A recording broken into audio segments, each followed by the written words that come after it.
estoy apasionado por lo que el Señor ama. Obviamente no soy perfecto, aunque no lo parezca, pero de verdad que amo lo que el Señor ama y yo siempre le pido al Señor, Señor, yo quiero vibrar con lo que tu corazón vibra. Y por eso el título de este mensaje es La Iglesia de Cristo. Repita conmigo, la Iglesia de Cristo. Hoy día voy a hablar un poquito y entremos en contexto de qué es lo que es la iglesia, ¿sí?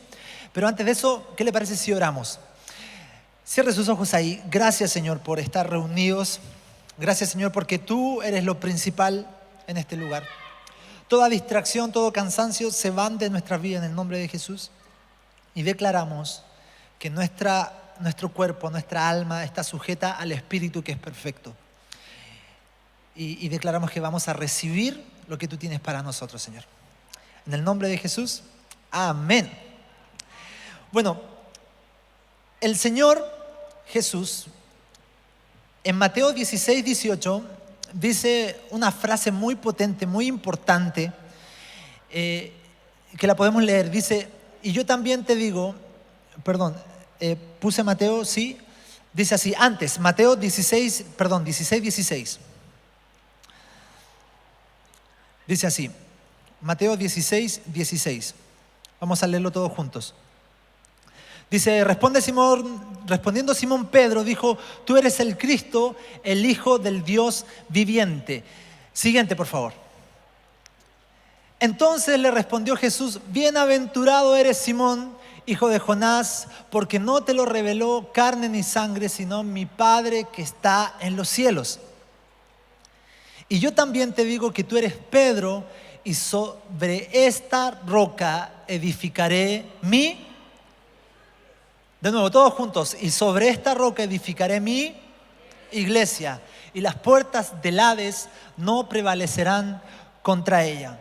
El contexto de este versículo todos lo sabemos, o gran parte de nosotros lo sabemos, que los discípulos le dijeron, Jesús les dice a sus discípulos, ¿quién dicen que yo soy? Y algunos dicen, no, tú eres el profeta Isaías, algunos dicen que tú eres Juan el Bautista, etc. Ya, pero a ver, ¿y ustedes quién dicen que soy yo? Y ahí aparece la revelación de Pedro y dice, tú eres el Cristo, el Hijo del Dios viviente. Entonces y lo felicita a Jesús y le dice, Pedro, tú le achuntaste, pero esta revelación vino del cielo y sobre esta revelación yo edificaré mi iglesia. Ahora nosotros entendemos un poquito el concepto de iglesia, pero los discípulos en ese tiempo lo entendían de una manera diferente a nosotros. Jesús mencionó la palabra iglesia en muy pocas oportunidades y una fue en esta. Yo edificaré, en el original dice mi eclesía. Ellos entendieron ese mensaje, porque esta palabra no era una palabra que el Señor Jesucristo estableció o la creó. Digamos, oye, y Señor, que lo que es iglesia es una palabra nueva para nosotros. No. El Señor Jesús utilizó esta palabra y esta palabra había sido usada en el tiempo griego, clásico. Aristóteles y Platón y todos los filósofos clásicos utilizaron esta palabra más de 100 años antes que Jesús. ¿Qué significa la palabra eclesía? Todos los reyes de esa época, de la época donde Jesús estaba aquí en la tierra, tenían su propia eclesía. Estos reyes no se manejaban solo, tenían un grupo que reinaba con ellos. La eclesía es un grupo de personas, en ese tiempo la eclesía era un grupo de personas llamadas fuera de los civiles para ser los consejeros del rey. Era el grupo cercano del rey. Era como una agencia de gobierno. En los tiempos de los romanos, ciudadanos, comunes y corrientes, pero también con capacidades, eran llamados para hacer la eclesía del rey. El grupo cercano del rey, el grupo de consejeros del rey, el grupo que iba a tomar decisiones, que iba a ser enviado por el rey. Eclesía la componían hombres que también servían en la milicia por un tiempo de 2 años y luego eran llamados para ser parte del equipo del rey. La eclesía en ese tiempo se reunía una vez por semana en una asamblea. Se reunían como el consejo representativo de la ciudad. ¿Cuál era el propósito de la eclesía en ese tiempo? Lo primero era tomar decisiones acerca de la expansión del reino donde ellos pertenecían. La eclesía gobernaba junto con el rey y su principal objetivo era extender el dominio de su rey. La eclesía era una asamblea que colonizaba cuando el reino se extendía. ¿Ustedes saben cómo avanzaban los reinos en la antigüedad? ¿A través de qué avanzaban los reinos cuando extendían su imperio, su reinado? ¿Cómo lo hacían? A ver, en las guerras, ¿verdad? El reino de Roma, por ejemplo, decía: ay, aquí estamos los enemigos, queremos tomar esa tierra porque tiene riquezas naturales, etcétera, y vamos a guerrear, y vamos a dominar, y vamos a vencer, y vamos a establecer nuestro reinado en ese lugar. Entonces, cuando hacía guerra y cuando se ganaba esa guerra, la eclesía, el rey mandaba a su eclesía, a su grupo cercano, para extender y para ir a colonizar ese lugar donde después de la guerra había quedado como imperio de ellos. Y ahí mandaban a los llamados estrategois, o en el latín eran los apóstolos, los apóstoles. Así que la eclesía junto al rey escogían a los apóstolos y los enviaban con su ejército a conquistar ese lugar. No sé si usted está comprendiendo un poquito por qué el Señor Jesucristo le dijo a sus discípulos que iba a establecer su eclesía. Y se lo grafico de esta manera. Por ejemplo, el imperio romano, que era un imperio poderoso, el rey decidía y decía: Arica, a ver, pongámosle un nombre más de ese tiempo. Aricaos, no se me ocurrió ninguno más. Arica, vemos que esa tierra es buena y vamos a ir a conquistar. Entonces después enviaban a sus guerreros y ocurría una guerra y luego ellos eran dominados por la guerra, y ahí decían: atención, que ya terminó la guerra y ya están los enemigos, ya están controlados, o ese lugar ya está controlado, y ahora es tiempo de que la eclesía, los enviados, los apóstolos vayan. Y ellos decían que se ponían en la plaza principal del pueblo, en el lugar central de ese pueblo, de esa ciudad, y gritaban: atención, ciudadanos, ustedes acaban de ser dominados, acaban de ser dominados por el imperio romano. Y este imperio romano es un imperio poderoso. Y ahora, como ustedes son del imperio romano, ustedes son parte de Roma, tienen estas bendiciones. Y les empezaban a dictar o a decir las obligaciones, pero no solamente eso, sino que las bendiciones, los privilegios que ellos tenían al ser parte del imperio romano. Y eso lo hacía el apóstolos, el mensajero, parte de la iglesia.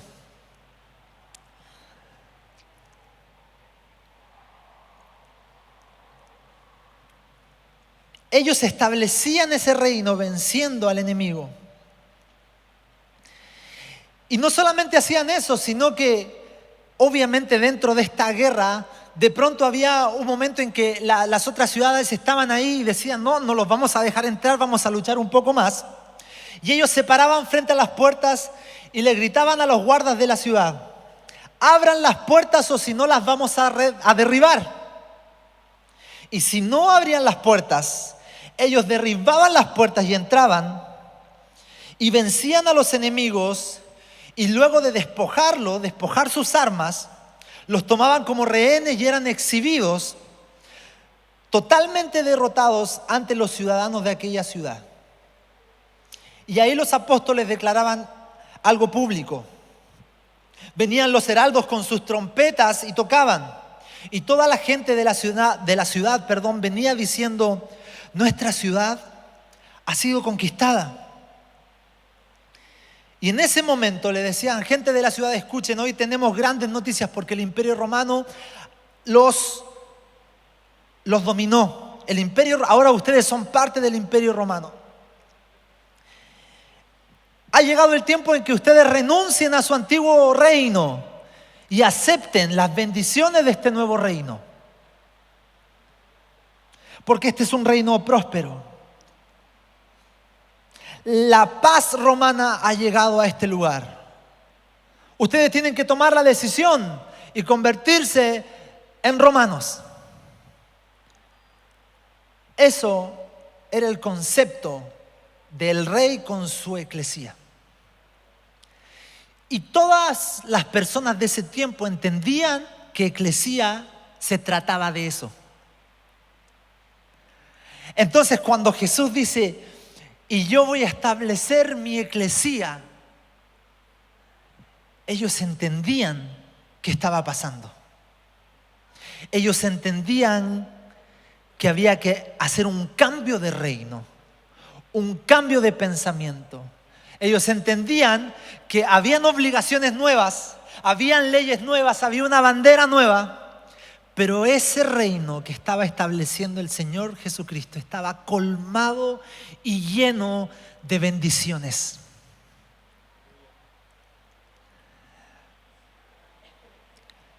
Amados hermanos, la iglesia, la eclesía, es eso. Nosotros estamos llamados a establecer el reino de Dios en todo el mundo, para que muchas más personas comprendan y digan, yo ahora soy parte de la eclesía del Señor Jesucristo. Y muchas veces nosotros vamos a guerrear espiritualmente, y como dice en las Escrituras, y las puertas del Hades no van a prevalecer. Y hay otra versión que una vez lo aprendí de mi santa madre, que dice, las puertas del Hades no prevalecerán frente al paso avasallante de la iglesia. Entonces la iglesia, según todo lo que hemos estado hablando, es un concepto de ser personas valientes que se paren en la brecha con la realidad de portar a Cristo dentro y decir, yo voy a establecer esta iglesia donde quiera que yo esté y manifestaré ese poder a todas las personas con las que yo me encuentre. Y eso es algo que cuando lo pude comprender así, yo dije, claro, de eso se trata. O sea, esta película no termina con una iglesia derrotada. Termina con una iglesia victoriosa, donde las puertas del Hades no prevalecen. Pero amados hermanos, si bien tenemos que estar con esta actitud de valentía, de guerra, de entender que somos enviados a manifestar y a declarar las buenas nuevas de este reino, en la forma práctica, todo se trata de relaciones. Nuestro Señor es un Dios relacional. Los discípulos le dijeron, Señor, muéstranos al Padre, queremos conocer al Padre. Y Jesús les dice, todo lo que el Padre es, lo pueden ver conmigo. Todo lo que el Padre dice, yo he dicho, y todo lo que el Padre hace, yo hago. El Padre y yo y el Padre, uno somos. Jesús les dice, cuando va a ascender a los cielos, a los discípulos, les conviene que yo me vaya, porque si no, no va a venir el Consolador. Un Dios de relaciones. El misterio de la hermosa Trinidad es una comunión perfecta entre el Padre, el Hijo y el Espíritu Santo. Y nosotros somos integrados a esta realidad de ser una iglesia comprendiendo el énfasis espiritual de un grupo guerrero de personas, pero en lo práctico se trata del relacionamiento. Como les dije, Dios es un Dios de relaciones. El ministerio de Jesús en esta tierra fue un ministerio de relaciones. Lucas 6, del 12 al 16 dice: por aquellos días Jesús se fue a un cerro a orar y pasó toda la noche orando a Dios. Y cuando se hizo de día, llamó a sus discípulos y escogió a 12, a quienes llamó apóstoles. Jesús, luego de relacionarse con el Padre, de estar en una comunión, de estar en oración con el Padre, fue a buscar a sus discípulos. ¿Para qué? Para que anduviesen con Él, para generar una relación en este nuevo reino. Fue a buscar a discípulos, a sus amigos, a un círculo cercano. Jesús, como Dios, yo creo que podría haber hecho todas las cosas solo, omnipotente. Pero Jesús, como humano, sabía que necesitaba personas. Los fariseos por eso mismo le criticaban, porque él se relacionaba con personas religiosamente poco aceptadas. Él estaba con esas personas que eran mal miradas. Y por eso a los fariseos les pasaba algo en su interior que decía: este se hace llamar el Hijo de Dios, pero mira con qué personas está. Y el Señor sabía que tenía que establecer ese nuevo reino, ese poder que provenía de Él, para que más personas entendieran y comprendieran que el reino había llegado. Entonces, para crecer en este relacionamiento de ser iglesia, no solamente se trata, amados hermanos, de que, ay, hermanito, yo te amo, qué lindo, y que adoremos junto al Señor, y qué bacán, y que nos juntamos en las casitas de tomar tecito. Eso es algo hermoso y eso me encanta, pero no se trata solamente de eso, amados hermanos. Cristo en nosotros es más que un tecito lindo con amigos.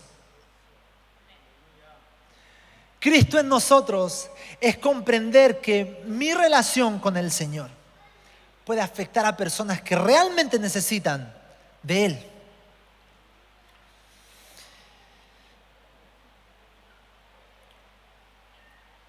Para crecer en relaciones con otros, primeramente tengo que crecer en una relación con Jesús y comprender que Cristo está en mí y que esa relación es directa con Él. Aquí debemos cumplir el primer y el segundo mandamiento, que en eso se basa toda la ley, dice el Señor. Y aquí voy a decir una frase que tal vez los que son de casa siempre repito, pero es algo que realmente impactó mi vida y siempre estoy aprendiendo algo nuevo de este concepto, de este principio. Todo lo que nace en intimidad se nutre en comunidad y afecta a la realidad. Repito esto: todo lo que nace en una intimidad con el Señor, en una relación, se nutre sí o sí en comunidad y afecta a la realidad. Nuestra intimidad con Jesús es lo más importante. Mientras más conocemos a Jesús, porque está dentro de nosotros, más nos vamos a parecer a Él. Jesús es lo único que puede hacer la transformación en nosotros, en nuestro carácter, en cómo nos expresamos, en cómo nos relacionamos. Y eso se nutre y crece y genera un ambiente del cielo. En Proverbios 27:17 dice: el hierro se pule con el hierro y el hombre se pule en el trato con su prójimo. Amados hermanos, si usted está diciendo: yo soy iglesia, pero el Señor me está diciendo, yo tengo una relación directa con el Señor y en la Biblia dice que maldito es el hombre que confía en el hombre, así que yo voy a la iglesia por el Señor y no estoy ni ahí con la gente, con el hermano. Mentira del diablo. Eso no puede ser. Porque tu carácter va a ser siempre formado con el que está al lado tuyo.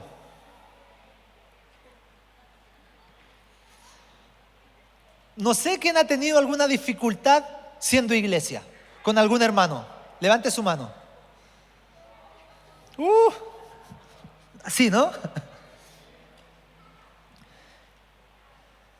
Y por eso tenemos que sacar el concepto de que, ay, es que yo fui a la iglesia y me llevé mal con todos y todos me odian, nadie me quiere y yo no quiero a nadie. la iglesia se trata de relacionamiento.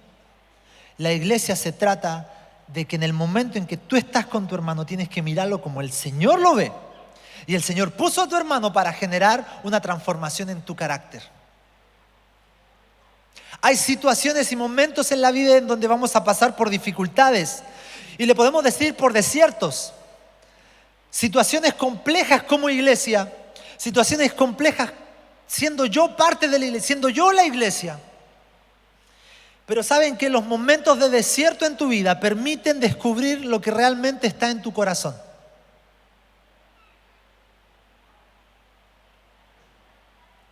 La crisis la podemos denominar como desiertos. Es un momento crítico donde muchas cosas son inseguras y en algunas no vemos una aparente solución. En la Biblia muestra que Dios permite esos desiertos para llevarnos a un nuevo nivel de crecimiento, para que el fruto del Espíritu Santo siga creciendo en ti. Yo escuché de un pastor que decía que él estaba orando en su pieza cuando estaba soltero viviendo con sus padres y estaba orando y decía: Señor, tu fruto, Espíritu Santo, que crezca en mí. Señor, yo reconozco que soy impaciente y te pido paciencia, Señor. Que se desarrolle esa paciencia de ti. Y estaba orando así, motivado, y la mamá lo llama a comer. Hijo, a almorzar. Y Señor, te pido que me des paciencia. Hijo, a almorzar.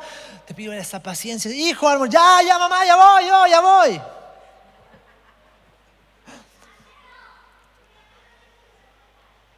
El Señor permite algunas circunstancias para que aflore lo que hay en tu corazón y tú identifiques lo que tienes que entregarlo, tienes que clavarlo en la cruz y decir: Cristo vive en mí.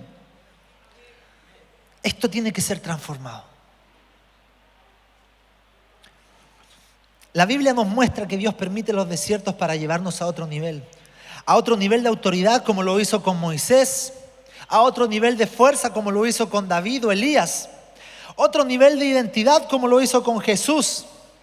Todos ellos fueron llevados a esos desiertos para ir a un nuevo nivel en sus vidas. La única manera de pasar a ese nivel es viviendo el desierto, pero no quedándose ahí. Es pasar ese desierto. Amado hermano, ¿cómo está? Bien, aquí pasándola.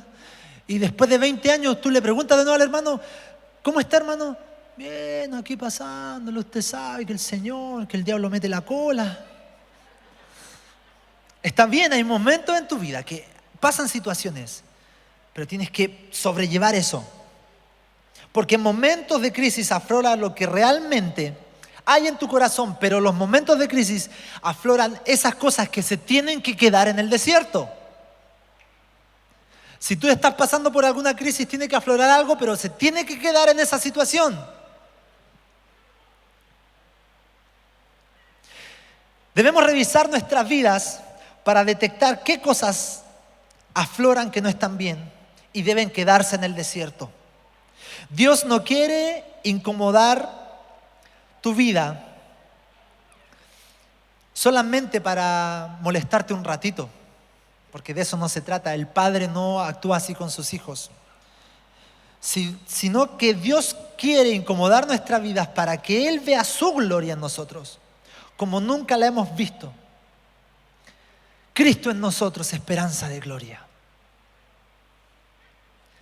Eso también es ser iglesia, la iglesia de Jesucristo. Hay otra característica que yo les puedo decir de que debemos tener como una iglesia en el Señor. Es que debemos estar despiertos a lo que el Señor está despierto y estar dormidos a lo que el Señor está dormido. Se los explico así. En Mateo 26, del 40 al 41, hay una historia que dice así: vino luego a sus discípulos y los halló durmiendo. Contexto: oración previa o vigilia previa a que atraparan a Jesús para llevarlo al sacrificio. El Señor les dice: muchachos, tenemos que estar orando, hay que estar velando. Entonces, ese es el contexto. Volvió a donde sus discípulos, se fue a orar, volvió a donde sus discípulos y lo encontró durmiendo y le dijo a Pedro: así que no habéis podido velar conmigo una hora. Velad y orad para que no entréis en tentación. El espíritu a la verdad está dispuesto, pero la carne es débil. el Señor estaba pidiéndole a sus discípulos: estén despiertos porque esto es importante. Mantengan sus ojos, sus mentes, estén en oración porque esto es importante. Y los discípulos estaban durmiendo. Y voy a contraponer otra historia que aparece en Mateo 8, del 23 al 26. Y dice así: y entrando en la barca, sus discípulos le siguieron.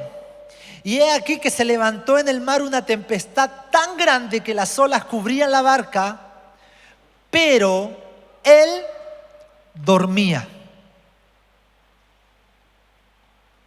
Y vinieron sus discípulos y le despertaron diciendo: Señor, sálvanos, que perecemos. Ojo acá, dato importante. Pedro era experto en el mar. O sea, si ustedes me meten en un bote, una vez fui a andar en kayak con mi esposa. Y fuimos así por las cuevas de Anzota. Fue súper lindo. Y de vuelta, yo me mareé en el kayak, porque era en el mar abierto. Y yo llegué a la orilla y quería puro vomitar así, mal. ¿Por qué le estoy contando esto? No sé, pero porque yo no soy experto en el mar. Pero Pedro era un experto en el mar. Imagínense que sus discípulos, Pedro y muchos otros de sus discípulos eran pescadores, le piden a Jesús que los salve. O sea, a ese nivel de tormenta estaban. Si estaban desesperados es porque realmente le estaba entrando agua al bote. Y él les dijo, lo despertaron: Señor, sálvanos, que perecemos. Él se despertó y dijo: ¿por qué temen, hombres de poca fe? Entonces él se levantó, reprendió al viento y al mar y se hizo grande bonanza. El gran error que podemos cometer, amados hermanos, que siendo iglesia no entendamos que las bendiciones del Señor ya las tenemos y que Cristo está en nosotros. Y el gran error que podemos cometer es estar despierto y asustado frente a algo en lo que Dios está durmiendo. No, amado pastor, es que antiguamente yo fui tan pecador. Y el Señor dice: yo estoy durmiendo. Si alguno está en Cristo, nuevas son las cosas. Esas cosas viejas pasaron, yo ni me acuerdo que te perdoné, dice. Te perdoné, tus pecados ya no me acuerdo de ellos. Y nosotros estamos ahí: Señor, ayúdanos, que la barca se hunde. Y el Señor durmiendo dice: eso ya fue.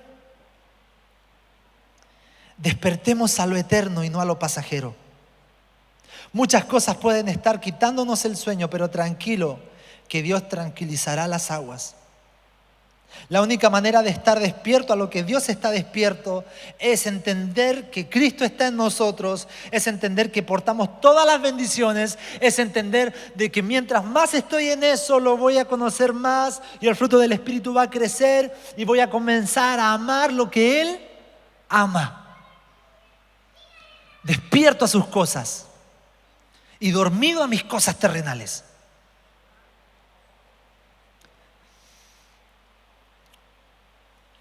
Otra cosa que debemos comprender como iglesia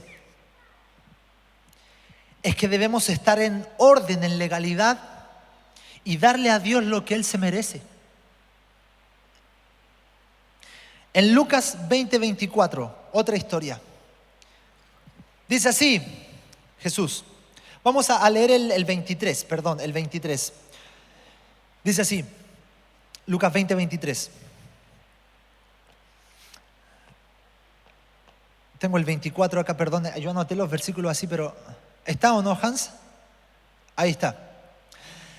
Los fariseos estaban tentándolo y le estaban preguntando a Jesús si es que ellos tenían que pagar impuestos, ¿verdad? Mas él comprendió la astucia de ellos, porque siempre los fariseos estaban ahí preguntándole cosas para que el Señor cayera y respondiera algo más, para poder culparlo. Y les dijo: ¿por qué me tentáis? 24. Mostradme la moneda. ¿De quién tiene la imagen y la inscripción? Y todos respondieron: de César. Entonces les dijo: pues dad al César lo que es del César y a Dios lo que es de Dios. Aquí Jesús nos muestra que cumplir con todos nuestros compromisos como ciudadanos es parte también de ser iglesia. Es fundamental. Joven, si tú debes en la universidad y estás diciendo, no, si se viene el perdonazo, se viene el perdonazo, se viene el perdonazo, y estás aumentando tu deuda, comienza a pagar. Si tú tienes un negocio, paga los impuestos correspondientes. Adolescente, niño, no te quedes con el vuelto de la mamá si es que la mamá te manda a comprar.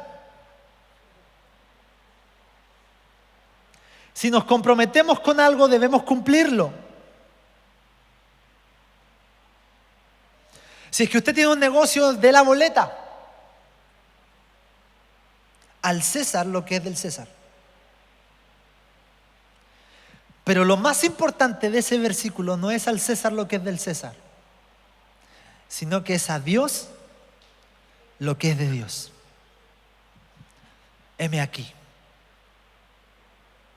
Señor, esto te corresponde a ti. Porque Él se lo merece. Él es digno de toda honra, toda gloria y toda alabanza. La seguridad de nuestra vida está en que si somos fieles a Dios, nunca nos va a faltar para darle al César lo que es del César. Busquemos primero el reino de Dios y su justicia y todas las demás cosas serán añadidas. Una iglesia valiente que entiende de relaciones, que entiende de compromisos. Les cuento una historia que me encanta contar historias. Érase una vez, con mi esposa, nosotros somos un matrimonio relativamente joven, creciendo, y obviamente estamos aprendiendo aún a administrar nuestro dinero. Voy a mostrar nuestra mano seca. Y hubo un momento en nuestra vida que nosotros nos desordenamos un poquito económicamente. Y nos costó salir de este desorden económico. Hasta que en un momento me di cuenta de que estábamos con esta situación, le pedíamos al Señor que nos ayudara dentro de esto, o pidiéndole al Señor de que pudiéramos extraer de lo que el Señor ya nos había bendecido, porque todas las cosas, todas las bendiciones tenemos. Estoy cambiando mis conceptos por lo que he estado aprendiendo en este tiempo. Hasta mis oraciones están cambiando por eso.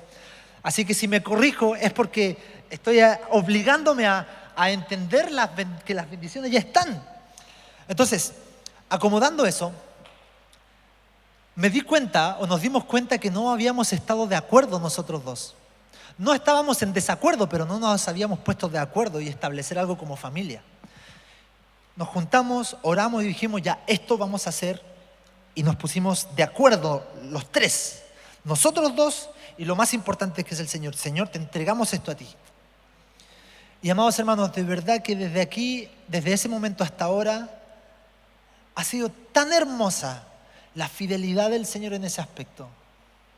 Pero no es que el Señor estaba, no quiero entregarles, no, sino que nosotros no habíamos entendido este principio de que si nosotros éramos fieles en todo lo que le corresponde al Señor de nuestras vidas, vamos a tener para darle al César lo que es del César. Amados, en la vida, en nuestra vida como seres humanos, como una iglesia en formación, como una iglesia imperfecta con un Dios perfecto, podemos estar pasando diferentes situaciones en nuestra vida y temporadas buenas y malas. Pero hay algo fundamental. Y voy a volver a este personaje del principio, que cuando Pedro le dice a Jesús esta hermosa revelación, tú eres el Cristo, el Hijo del Dios viviente. Y el Señor le dice, bien Pedro, sobre esta revelación yo estableceré mi eclesía. Esa misma persona que tuvo esa revelación pero divina, que yo me imagino que cuando Pedro respondió se abrieron los cielos, el sol cayó justo en Pedro, en nadie más que en Pedro, y Pedro así como casi elevándose un poquito dijo esta frase y Jesús le dijo, ¡eso es! Y los discípulos, ¡wow! Pedro, buena Pedro. Y Pedro ahí, no es por nada. Yo me imagino que fue así un poco. Miren lo que pasó. En Lucas 22, 48 y 51, estamos en el momento en que Judas llega con los soldados y les dice a los soldados: yo voy a darle el beso a Jesús. Y a ese que le doy el beso es Jesús, así que a él atrápenlo. Y esta es una característica también muy importante, un detalle muy importante, de que los discípulos estaban tan cerca de Jesús que se parecían. Entonces los soldados llegaron y vieron a 12 Jesuses. Entonces, así como: Judas, ayúdanos porque todos son iguales. Mientras más cerca estamos y mientras más comenzamos a descubrir lo que somos en Cristo, más nos vamos a parecer a Él. Le dice: yo le voy a dar un beso, y a ese agárrenlo. Y dice entonces: Jesús le dijo: Judas, ¿con un beso entregas al Hijo del Hombre? Viendo los que estaban con él, lo que había de acontecer, le dijeron: Señor, heriremos a espada. Y uno de ellos hirió a un siervo del sumo sacerdote y le cortó la oreja derecha. En otro texto de las Escrituras dice que fue Pedro. Pedro sacó una cuchilla y no te metáis con Jesús. Lógico. Si de repente nosotros en un partido de fútbol se le pegan a un amigo: ¿qué te pasa? ¿No es cierto? Ahora estaban a su Señor llevándolo injustamente, justificado, o sea, teórica, no estaba loco Pedro, y le corta la oreja.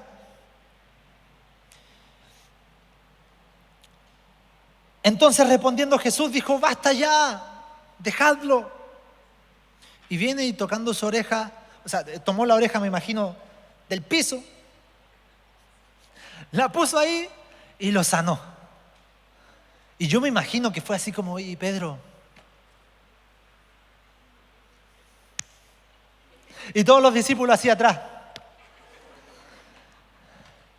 Y yo me imagino aquí Pedro, dentro de todas las metepatas que ocurrió en su vida, le dijo: ¿qué está pasando? Como les digo, era una realidad que se justificaba lo que hizo Pedro. Eran perseguidos, acusados injustamente, acusaban a su líder injustamente. Oye, fácilmente Jesús le dijo: oye, Malco, que era así se llamaba el soldado, cuidadito con nosotros, este es un aviso nomás. Te lo mereces, yo no te he hecho nada. Pero Pedro no actuó así.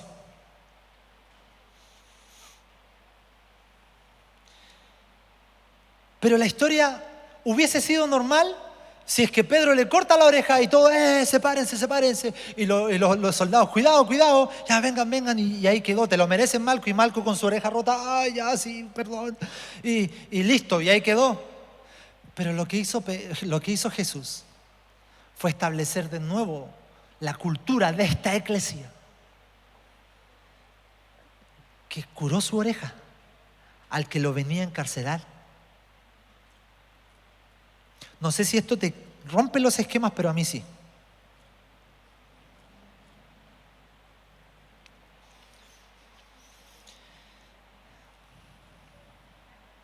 Nosotros no debemos ser Pedro cortando orejas.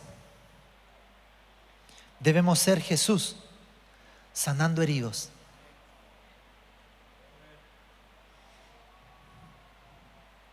Donde abunda el pecado, sobreabunda la gracia.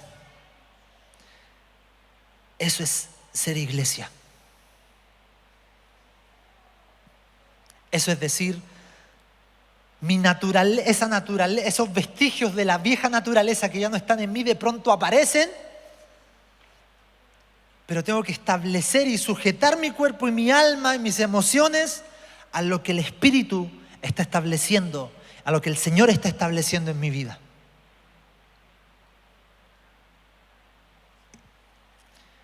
Amados, como iglesia, sigamos siendo sal y sigamos siendo luz del mundo.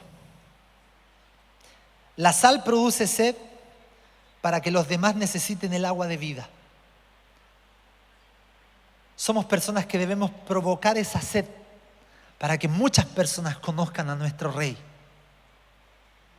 Somos personas que en el momento en que llegamos a decirle esas buenas nuevas de este reino, las personas que están siendo dominadas por este reino de amor digan: ¡wow! ¡Qué bendición es que este reino llegó a mi vida! Y somos luz, que no pasamos desapercibidos. Y no solamente eso, sino que aclaran lo oscuro, aclaran lo que está confuso. Me pasé mal en el tiempo, pero lo último que les digo. Hay un texto que yo hace un tiempo atrás, cuando estábamos en el tiempo de, no de pandemia, sino de crisis social en Chile, yo leí un texto que me pareció espectacular de un hermano que se llama Guido Maldonado. No sé quién es, no lo conozco, yo recibí como una copia de algo, pero dice así: la iglesia. ¿Dónde está la iglesia? En ese tiempo la iglesia estaba siendo muy criticada, la iglesia en Chile. Bueno, como ahora también. Dice así: la iglesia tal vez no esté en las calles manifestándose de forma pacífica en ese tiempo. La iglesia no está pidiendo dignidad, pero puedo asegurar, dice este hermano, que la iglesia, en el contexto cristiano, evangélico, protestante, está compartiendo su dignidad otorgada por Cristo en la cruz del Calvario. La iglesia, que es una minoría sin publicidad, de forma anónima, hablando del grupo, del conjunto de personas que sigue a Jesús, siendo un remanente fiel y no una denominación, está predicando el evangelio. La iglesia está haciendo su trabajo de ser sal y luz del mundo. La iglesia está en las cárceles trayendo verdadera reinserción social. La iglesia está en los barrios más vulnerables con comedores abiertos, con trabajo social, con escuelas dominicales, abriendo las puertas a toda la comunidad sin discriminación. La iglesia está sirviendo en hogares de rehabilitación de drogas para hombres y mujeres. La iglesia está trayendo una palabra de aliento para aquellos que están sumidos en el abandono y la depresión a través de los medios de comunicación. La iglesia está en los hospitales manifestándose a través de hombres y mujeres, desde el voluntariado que sin falta a la hora de visita cumplen. La iglesia está sirviendo a familias con VIH. La iglesia está en las comunidades mapuches trayendo verdadera dignidad y liberación social. La iglesia está trayendo restauración y sanidad interior a la mujer, siendo un lugar de refugio y paz para la mujer violentada. Es por esta razón que más del 65% de las personas en una comunidad evangélica son mujeres. La iglesia está en los lugares más recónditos del país haciendo patria. La iglesia está sirviendo en países donde escasean los derechos humanos por medio de misioneros, hombres y mujeres que renuncian a sus justos privilegios por amor a los no alcanzados. La iglesia es un tremendo aporte cultural y musical a la sociedad. La iglesia verdadera está sirviendo por medio de la educación en colegios donde no se lucra de forma corrupta y se trae educación de calidad. La iglesia, en cuanto a lo académico, está formando por medio de institutos y seminarios a hombres y mujeres preparados para el ministerio. La iglesia está sirviendo a la gente en condición de calle. Así podríamos seguir sumando. Y sé que como pueblo de Dios nos falta mucho más por hacer. Somos imperfectos aún, pero no olvidemos que la iglesia no es perfecta, pero sigue siendo la columna y baluarte de la verdad. Hoy estamos viviendo tiempos complejos donde somos llamados a seguir sirviendo y dando por gracia lo que por gracia hemos recibido. Pero no nos traguemos el cuento, dice este hermano, de que la iglesia no está haciendo nada. Falta mucho por hacer, es verdad. Pero tenemos autoridad para hablar de servicio y voluntariado. Y a la hora de criticar a la iglesia, le dice este hermano, el último palito, así que le tira, a la hora de criticar a la iglesia, te recuerdo que la iglesia, a las muchas veces, que tú juzgas muchas veces, esa iglesia eres tú. Cuando yo leí eso, escuché como el himno de Chile en la final del mundo. Así. Pero yo dije, de eso se trata. La eclesía es esto, es el paso avasallante de la iglesia en toda la sociedad. Es de hombres y mujeres amándose los unos a los otros, entendiendo que somos familia, entendiendo que tú y yo somos parte del mismo equipo y de un equipo ganador, y entendiendo que todos juntos exaltamos a Dios, pero amamos al prójimo. Esa es la iglesia de Jesucristo. De eso se trata, yo creo que parte de Cristo en nosotros, esperanza de gloria. Dile al que está al lado, qué lindo es ser iglesia.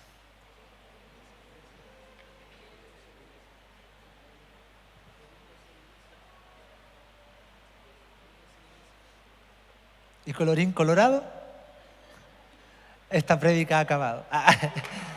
Amén. ¿Por qué no te pones de pie, por favor, y dale gracias al Señor por el privilegio de ser iglesia? No sé si está el Mauri por ahí. Mauri, hay una canción que siempre cantamos. Yo cuando niño me costaba cantarla porque se le canta al hermano. Ya no estamos tan acostumbrados a que se le canta al hermano, ¿verdad? Una familia, ¿te sabes esa, no? Sí. Esa canción, yo cuando niño la cantábamos y la persona que cantaba decía, cántesela al hermano. Lo peor es rara esa situación, cantarle al hermano una canción. Pero cuando estaba yo estudiando esto, decía, esta canción realmente, de eso, mira, de eso se trata también. Mira lo que dice. Recibí del Padre un nuevo corazón. No está la letra porque no la habíamos preparado antes, ¿sí? Corazón regenerado, corazón transformado, corazón que es enseñado por Jesús. Como fruto de este nuevo corazón, yo declaro la paz de Cristo. Te bendigo, mi hermano. Valiosa es nuestra comunión. Esta canción usted no la puede cantar con los ojos cerrados levantando las manos, porque así está cantando sin entendimiento. Entonces, tómese de las manos ahí. Si es que usted se atreve a cantarle a su hermano este coro, es raro para los... Imagínese que para mí, que ya soy un poco viejo, raro, imagínese para la nueva generación. Más raro todavía, pero mire.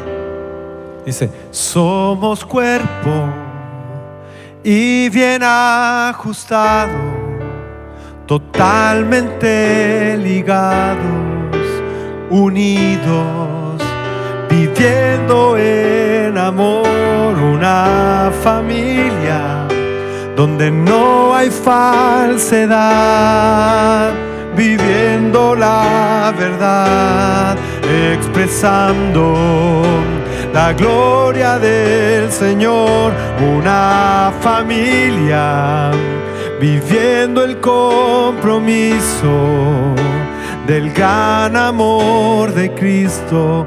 Necesito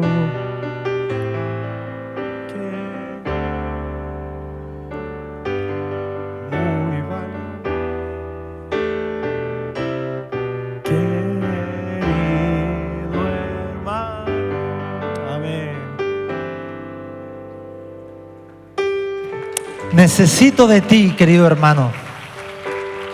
Muy valioso eres para mí, querido hermano. Y yo creo que así tenemos que terminar, diciéndole al Señor, heme aquí. Heme aquí, Señor. Pero también diciéndole al hermano, hermano, heme aquí. Necesito de ti.